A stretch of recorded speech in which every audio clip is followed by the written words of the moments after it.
आइए जानते हैं महंगाई के हवाले से इन लोगों का क्या रद्द-ए-अमल है और हुकूमत को क्या पैगाम देना चाहते हैं। जी अस्सलाम वालेकुम। वालेकुम अस्सलाम सर। जी भाईजान, आप हुकूमत को क्या पैगाम देना चाहेंगे। हुकूमत को यही पैगाम देना चाहते हैं कि जब भी जो भी चीज़ आती है महंगाई इतनी ज़बरदस्त हो गई हुई है कि गरीब बंदा कोई चीज़ नहीं ले सकता। अगर हम कोई चीज़ कस्टमर को 350 की बताते हैं, वो इतनी का रेट कम बता देते हैं कि हम भी मजबूर हो जाते हैं और कस्टमर ख़रीदने वाला भी मजबूर हो जाता है। ये जब की PTI आई हुई है इसने तो आखिर ही कर दिया है महंगाई का।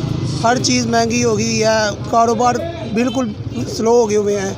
आए अब जी अस्सलाम वालेकुम। वालेकुम सलाम। जी भाईजान, आपका क्या पैगाम है हुकूमत पाकिस्तान को।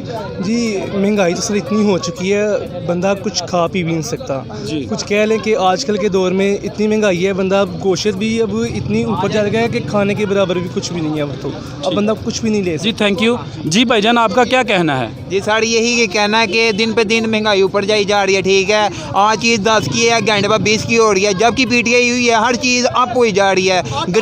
गरीब बंदा मांग रहा है। ठीक है, आटा लाइनों में लग के मिल रहा है, अंडे दर्जनों के हिसाब से महंगे हो रहे हैं, हर चीज़ महंगी हो रही है। इधर बंदे को कुछ नहीं पता चल रहा क्या करना क्या नहीं करना।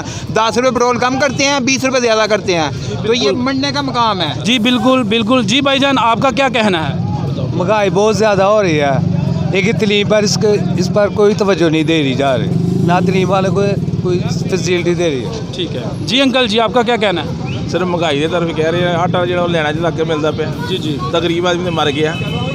तो नवाज शरीफ नहीं मां ने पुत्र जमना नवाज शरीफ के नाल। जी जी। नवाज शरीफ